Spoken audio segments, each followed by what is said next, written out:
Olá pessoal, sejam muito bem-vindos ao Cine ABC Metrópole.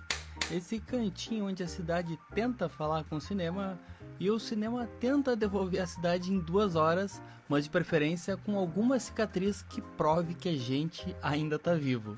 E nesse caso, o CEP vem lá de Porto Alegre. E por que aqui no Sul? Porque é onde desperta um pulso bem mais acelerado que o seu tamanho, que já nasce um tipo de cinema para quem acorda meio amassado, sujo de sangue e com uma ideia bizarra na cabeça. E por isso, hoje o nosso papo é sobre um festival que rola não apenas para os gaúchos, mas para o mundo sem pedir licença. E claro, a gente está falando do Fantaspoa. E se tu não conhece o Fantaspoa, das duas uma, ou tu viveu numa caverna nas 2 últimas décadas, ou tá assistindo o filme da maneira errada.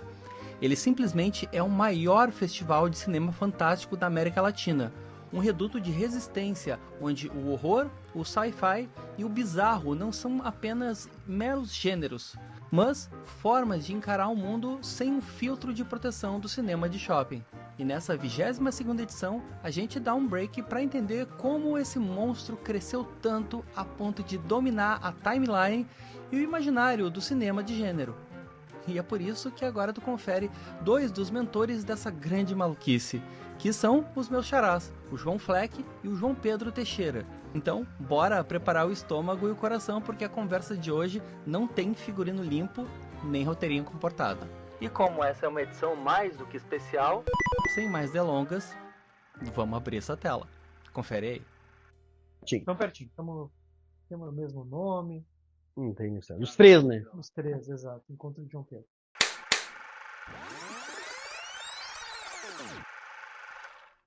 Uhum. Acho Não, o público brasileiro, assim, eu diria que mudou como um todo, porque mais do que a mudança do público brasileiro, a gente tem que ir para um outro prisma. Como mudou o cinema desde que surgiu o Fantaspoa? Quando o Fantaspoa surge 22 anos atrás, talvez o cinema brasileiro, os cinemas brasileiros, estivessem nos melhores momentos da sua história. A gente tinha uma efusão, assim, de vários pequenos cinemas ainda abertos, centros culturais. Aqui em Porto Alegre a gente chegou a ser a primeira ou a segunda sala. Nosso terceiro sócio, ele fez a monografia dele sobre isso. Era a segunda ou terceira capital com mais cinemas do Brasil inteiro per capita. Então, assim... Cinemas de rua, né? Não cinema em geral. Geral. Cinema de shopping e de rua. Então, a quantidade de filmes que a gente tinha era muito grande. Passa todos esses anos, 22 anos, claro, isso aqui foi uma evolução, assim, no quinto, no 10º, no 15º, agora 22. Esses cinemas foram se reduzindo muito. Muito cinema de shopping fechou. Muitos cinemas de rua acabaram virando estacionamentos ou igrejas. Do shopping a gente tem espaços que viraram até, não centros comerciais, mas centro de jogos, Playland, similares, assim. E a gente sente que o que está massificado no cinema é muito mais os mesmos filmes sendo exibidos numa continuidade sem parar. Então, por exemplo, quando vem um grande lançamento, vamos dizer, Marvel, Velozes e Furiosos 12, John Wick 5, não sei em que número tá, mas essas coisas, eles acabam dominando o cinema de tal maneira que falta pluralidade. E quase tudo isso vem ainda com a obrigatoriedade de tu assistir dublado. Então, numa semana, assim, tu vai encontrar aqui em Porto Alegre, numa semana boa, tu encontra uns 15 filmes em cartaz, saindo desses centros culturais que a gente utiliza aqui, Capitólio, Casa de Cultura, Cine Bancários. É muito. Porque tem cinemas, tem vezes que esses filmes vão estar sendo repetidos à exaustão. Versão normal, versão 3D, versão IMAX, dublado. Enquanto que no Fantaspoa, se tu pensar assim, ao longo de 18 dias a gente está exibindo 210 filmes. Sendo isso 95 longas metragens. É um número assim tão gigantesco de filmes, de uma cinematografia tão variada. A gente tem 40 países representados só nos longas, incluindo os curtos a gente vai passar para quase 50. Isso tudo num universo de 18 dias. Então a gente sente uma demanda muito grande, principalmente de um público jovem. Esse talvez seja o grande diferencial do Fantaspoa.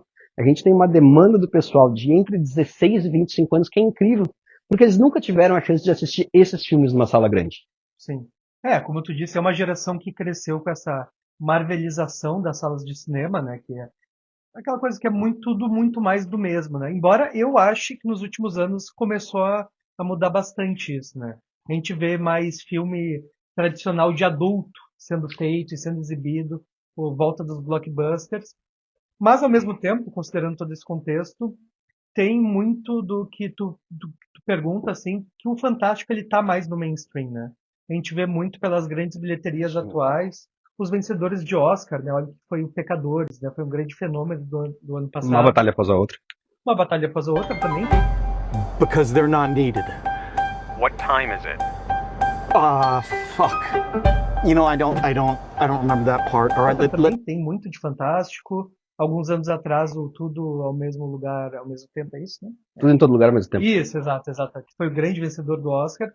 Então eu sinto muito que o cinema de gênero e fantástico começou a fugir do nicho, de ser tão nichado, tão estigmatizado. Ele tá tendo essa aceitação, que tu falou muito bem, e junto com isso, essa demanda pelas pessoas. Então acho que é as duas coisas que se juntam e que vêm sendo representadas perfeitamente no Fantaspoa. E que a gente vê muito também no Fantaspoa, né? Que essa queda dessa estigmatização, né? Até uns anos atrás a gente escutava muito das pessoas falando: ah, muito legal o festival de vocês, mas eu não frequento porque eu não gosto de terror. Daí a gente tinha todo um trabalho de explicar que cinema fantástico não é só terror, cinema de gênero engloba muito mais coisa que isso. E hoje a gente vê, até por esse público jovem que o João citou, que o pessoal já não tem mais tanto essa ideia enraizada, sabe? A gente tem quase, até diria o contrário. Alguns momentos que a gente sente uma demanda do pessoal que queria mais terror puro. Pois é. E não é a nossa vibe. A nossa vibe é trabalhar o cinema fantástico e trabalhar o melhor do cinema fantástico. Não, por exemplo, dos Estados Unidos ou alguns países que as pessoas tendem a gostar um pouco mais, assim, França, Itália. Nosso foco no festival é trabalhar o melhor do cinema fantástico produzido nos últimos 2, 3 anos mundialmente.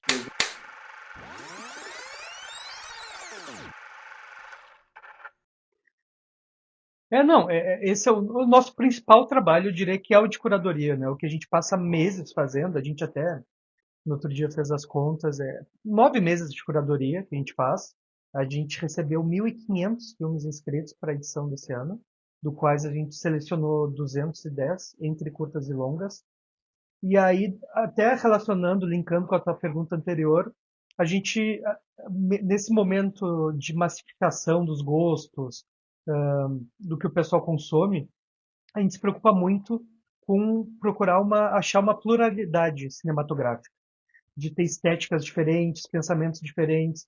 Até às vezes tem filmes que a gente recebe que a gente acha muito legal, que tem um valor de produção ótimo, mas que é mais do mesmo, sabe? Que a gente já viu 500 vezes nos últimos anos, daí a gente deixa de cantinho ali e vê se não surge algo que nos surpreenda mais. Mas tem uma coisa muito importante para te dizer, João, que é o seguinte.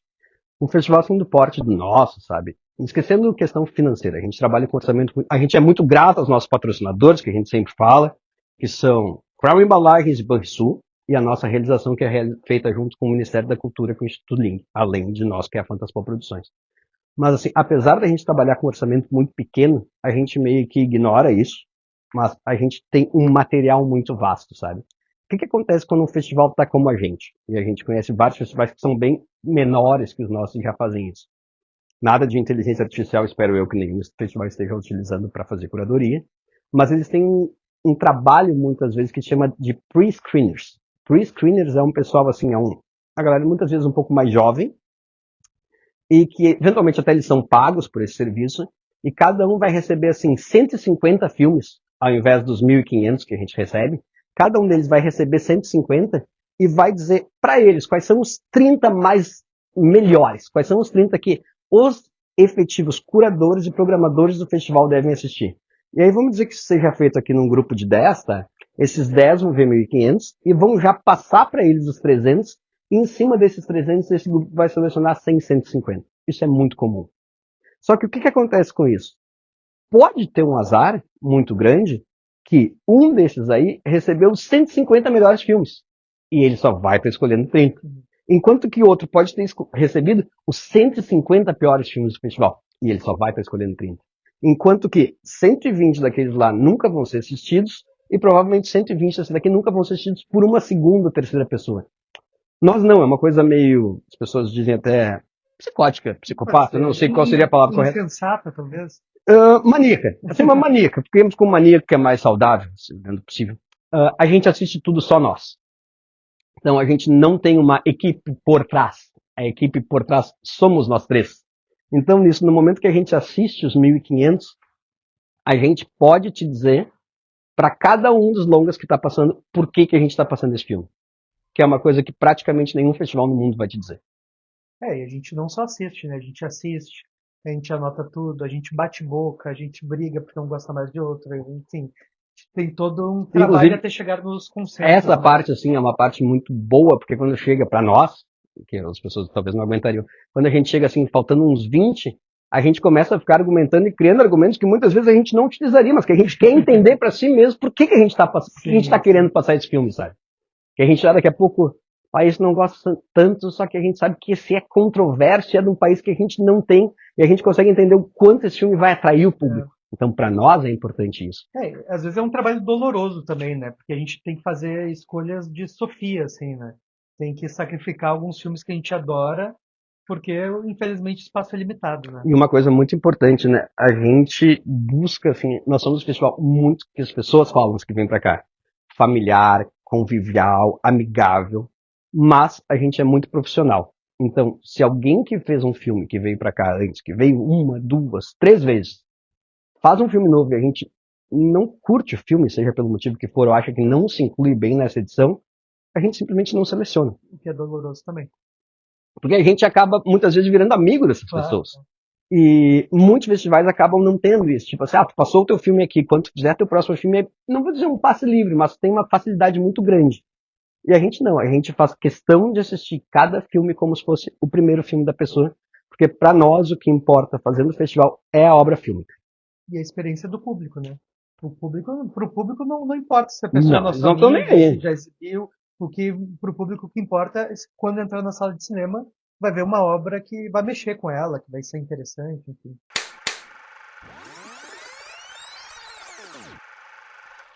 Vamos falar do Antônio de Sé. Fala do Antônio de Sé. Tu acha que se dialoga? Sim. Até pela saída dele lá do campo e vinda pra cidade, eu lembro. É verdade. A gente tem alguns exemplos de filmes na edição desse ano que dialogam um pouco com isso, que tu tá perguntando. É um que eu lembrei agora de cabeça, é um filme chinês, que se chama Uma Jornada Sem Fim, que é um filme, que se encaixa bem no que tu falou, um filme distópico chinês, de uma realidade onde as pessoas começam a, como é que eu posso dizer? Fazerem uploads de si mesmo para a nuvem. O upload da sua própria consciência. E aí o filme, ele acompanha um rapaz que está chegando na idade de fazer seu upload e ele está em crise existencial sobre isso, né? É um filme super filosófico e tal. Muito lindo. E é um filme que ele trabalha muito, porque, enfim, a China também, né? Tem cidades que são puramente industriais e malucas e distópicas. E o filme trabalha muito os espaços abertos, as grandes construções com ninguém dentro, só com personagem. Tem todo esse trabalho de ambientação dentro desse cenário que é meio árido, industrial e urbano e ao mesmo tempo vazio. É muito interessante isso. E usa essa questão também daquelas cidades fantasmas que existem na China, né? Que foram criadas, acabaram não dando certo por alguma indústria e estão completamente vazias. São cidades prontas. E outro exemplo é um filme que ele é de São Paulo capital, eu acho, né? Que é o Antônio Odisseia, que ele acabou de estrear mundialmente em Sundance, nos Estados Unidos, e vai fazer, eu acho que a segunda exibição mundial aqui. Segunda. No último final de semana do festival, dia 24, se não me engano. E que é um filme que é uma jornada lisérgica, assim. Ele acompanha esse rapaz, o personagem principal, que é o Antônio, que ele sai fugido de uma cidade do interior, onde ele trabalhava num bar, e ele vai pra cidade, vai pra São Paulo. E aí lá ele toma uma droga. Não fala nada, assim. Não vou dar muito spoiler. Toma sua droguinha. Exato. E aí ele entra numa viagem interdimensional, meio religiosa, filosófica pela cidade. Só que muito disso tem esse visual cidade-campo, assim, isso é bacana. Exatamente, tem essa dicotomia, assim. E é um filme fantástico, assim, para quem é de São Paulo, vale muito acompanhar, porque além de tudo tem uma trilha sonora incrível que é do Kiko Dinucci, né, que é um dos grandes compositores atuais paulistas, e arranjos do Arthur Verocai também, então assim, é imperdível.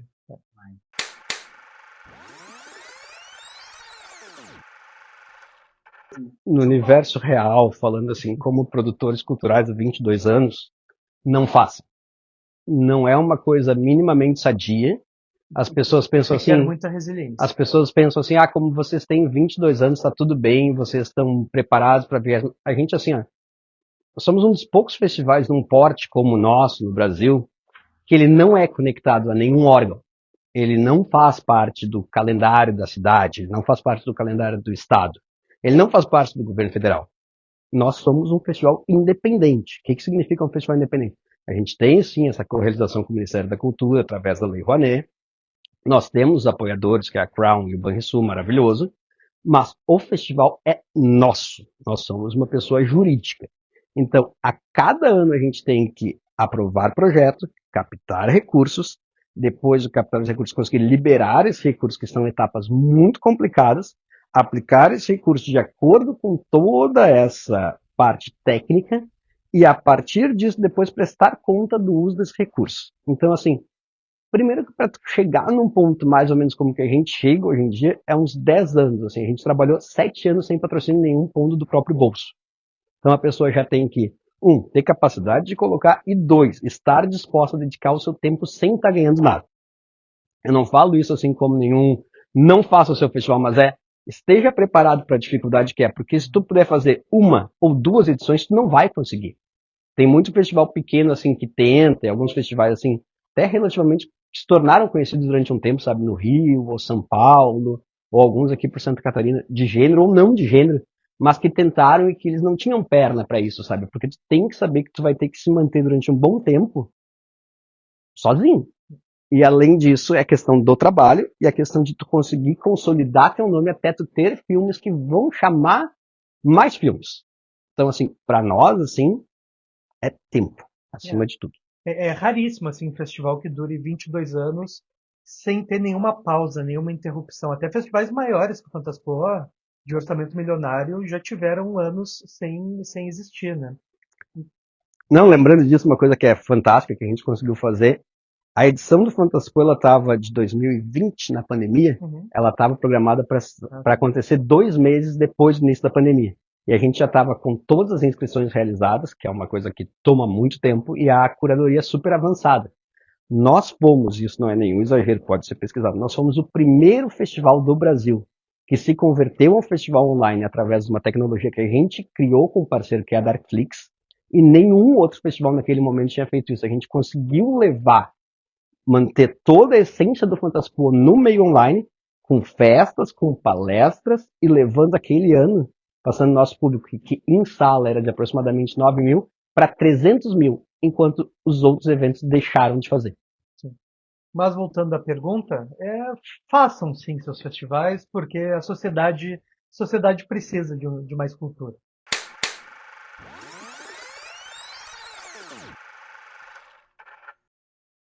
Eu acho que espiritualmente sim, tem suas diferenças que não são. Essa coragem, perdão te interromper, Sim, claro. exibir o que para algumas pessoas pode incomodar.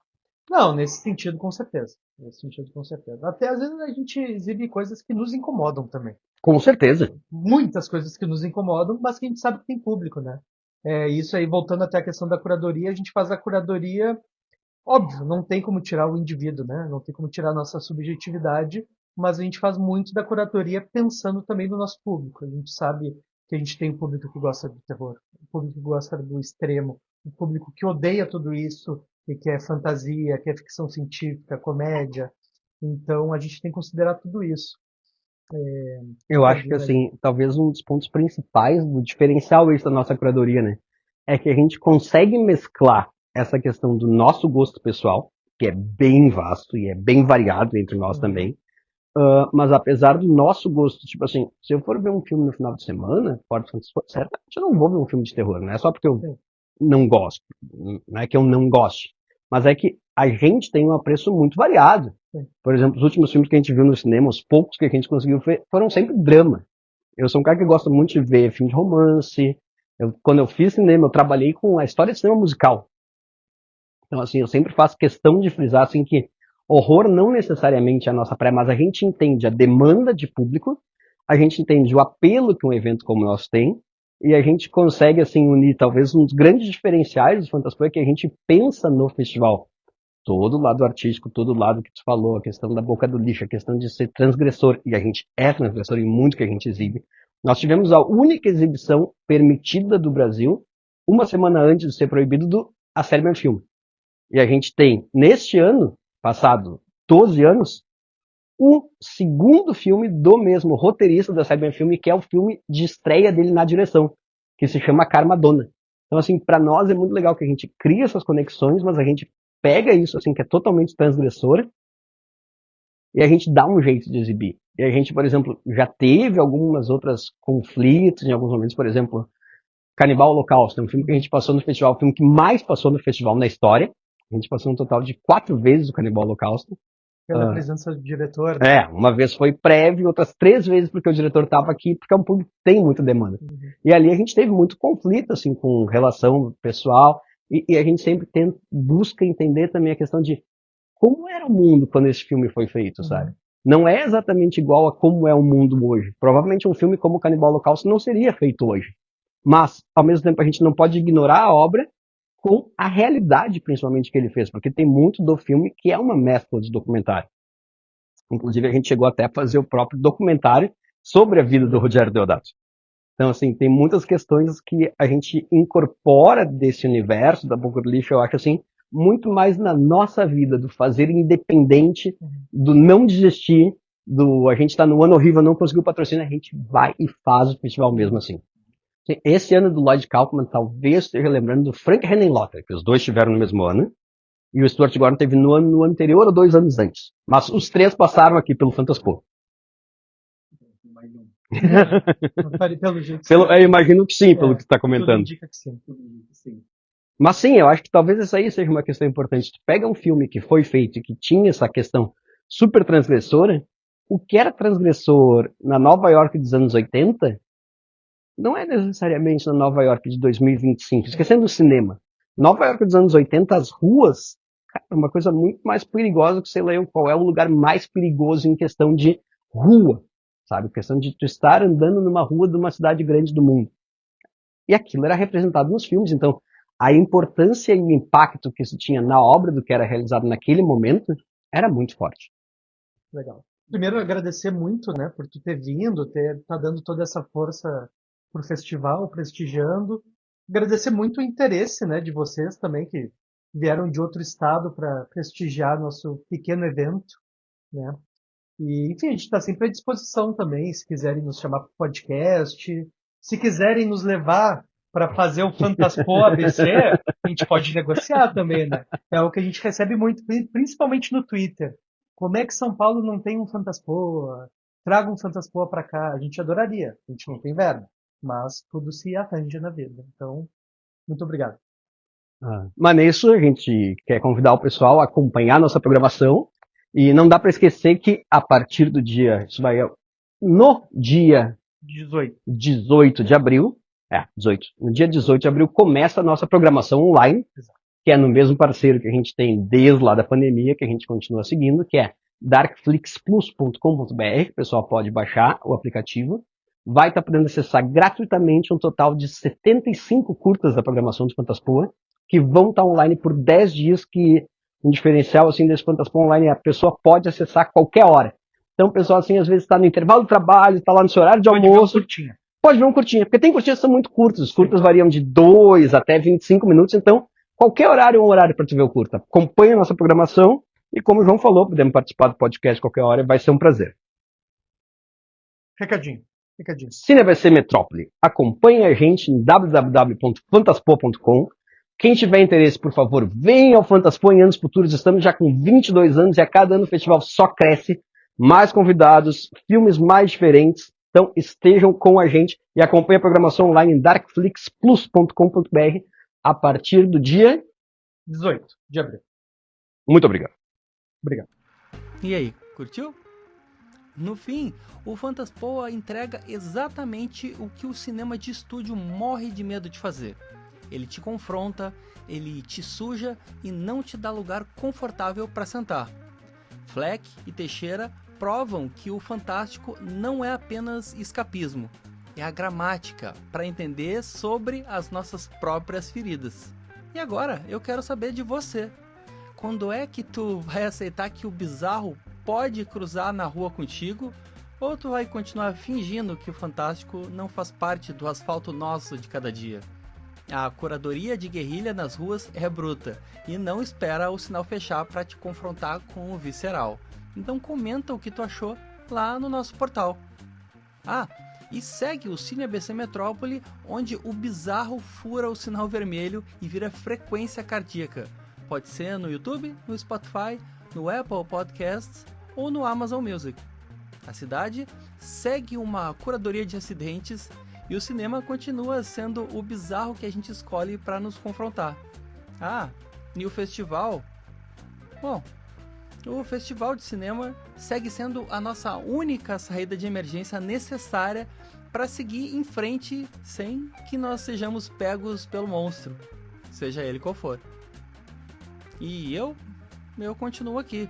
Café gelado, opinião quente e aquela ansiedade gostosa pelo que ainda nem aconteceu, mas já tá espiando pela fresta, sabendo que o bizarro não mora longe não.